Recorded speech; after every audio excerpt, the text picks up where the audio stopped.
অপা, বাহ মিষ্টি লাগছে। তাড়াতাড়ি চল, ওনারা অনেকক্ষণ ধরে অপেক্ষা করছেন। চল। ছোটবেলা থেকে ও খুব আদরের মানুষ, বুঝতেই তো পাচ্ছেন, ওই তো আমাদের একমাত্র সন্তান। এবারই যা কিছু দেখছেন সবই ওর সাজানো।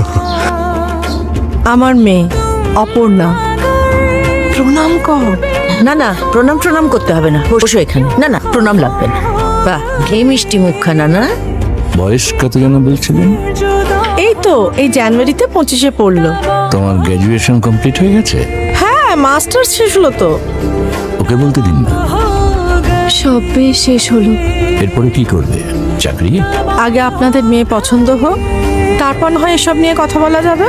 আচ্ছা, আপনাদের মেয়েকে আমাদের খুব পছন্দ হয়েছে, আপনাদের অপর্ণাকে আমাদের চাই। কি যে বলছেন, এ যে আমাদের কি সৌভাগ্য। না না, দাঁড়ান, ওদের মতামতটাও নিয়ে